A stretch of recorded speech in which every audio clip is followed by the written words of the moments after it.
You want to pick a profitable niche in 2026, and everyone online is telling you the industry that is booming, what to sell, what to do, which one is going to make you rich very fast. But the real question is, how do you know which one will really work for you? By the end of this video, you're going to understand the difference between a favorable niche and a narrow niche. You're also going to understand why some niche make more money faster than the others. And more importantly, one you can actually choose and turn into a business that will be profitable for you. So let's get into it. Now, I'm going to be very blunt with you. I do not think there is a best niche. I think there are favorable niche and there are narrow niche, and knowing the difference would save you a lot of time. Some niche are never going to make you money as fast as you want, and that's not dependent on how hard you work. Some niche are just universal and they touch people whether you think about it every day or not. A good example of that is weight loss. At some point in everyone's life, whether they are 52 or 22, they want to feel good, feel healthier, and look better. You don't have to convince anyone that this is good for them. At some point in their lives, as they get older, they realize that they need to stay healthier. And that's exactly what makes a niche favorable. It lives inside the head of people before you even show up to present it. Then you've got the other type, which is the narrow niche. Now, say for example, you want to build a niche around classical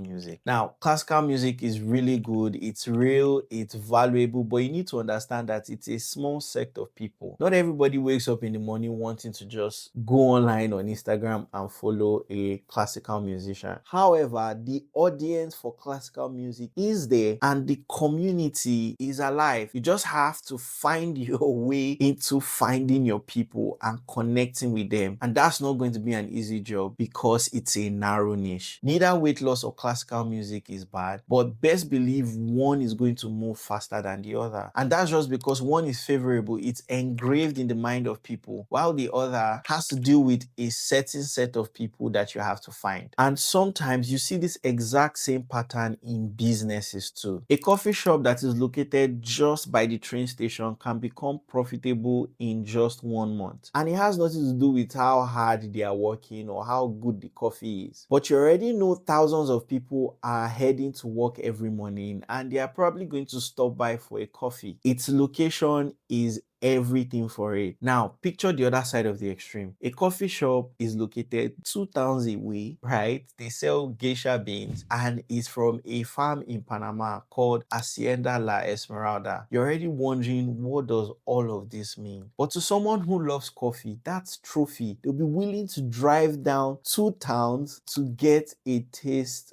of that coffee. That type of business might take 2 to 3 years to be profitable because they have to intentionally gather their customers and make sure that they cater for them or create a community around it. Now, that said, sometimes it's not even about the location of the business. Sometimes it's cultural. A trend or a shift in how people are thinking can become profitable overnight. And it could just be that your business already existed in that culture, or your business meets that culture and so it becomes profitable. None of all these people I've mentioned has anything to do with working hard, but it has a lot to do with actually finding their people and monetizing the services that they have to offer to those people. And so the question is, why aren't you doing the same for your niche? Anyways, the question I'm here to answer is, what does it actually mean to pick a niche? The moment you pick a niche because it is fast and profitable, but you don't feel any real connection to it, it shows. A simple question where a real follower of that niche asks you would be very difficult to answer. And the moment you're in a niche where you can't build authority, that already becomes a big problem. You need to be able to pick a niche where even if someone wakes you up 2 a.m. in the morning, you're able to answer questions and even answer a follow-up question on that niche. Maybe not the most amazing answer, but at least an answer that makes a lot of sense. You don't want to pick a niche that makes it sound like you are reading another person's script. You want it to be genuine and original. And the honest truth is, once you pick that niche and you can't translate it into authority, in the long run, when you build a business out of it, no one is going to buy from you because no one likes to buy from a performer. People like to buy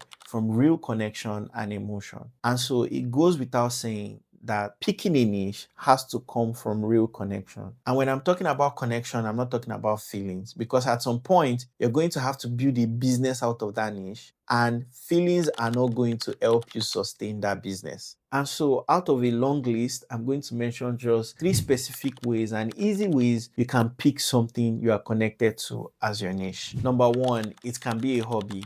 Say something you would do for free, or something you would naturally do even if you don't get paid for doing it. Someone who's been running 2 miles for the last 10 years every morning has a real connection to running. Whether you call him a coach or not, he has authority in that space, and he is going to be definitely better than you who just started running yesterday. And he's probably going to have more passion in it because he's been doing it for 10 years. Number two, connection can come from experience. Someone who's lived through being poor or being in a state of poverty and then eventually attain financial freedom or financial success is in a better place to pull more people out of poverty. And this is simply just because he has actually lived through it and he knows how to break the habit and patterns that will make people better. And number three, connection can come from a skill that you've actually gotten better at over the years. And that's mine, honestly, if you ask me, because video editing was something that I spent a lot of time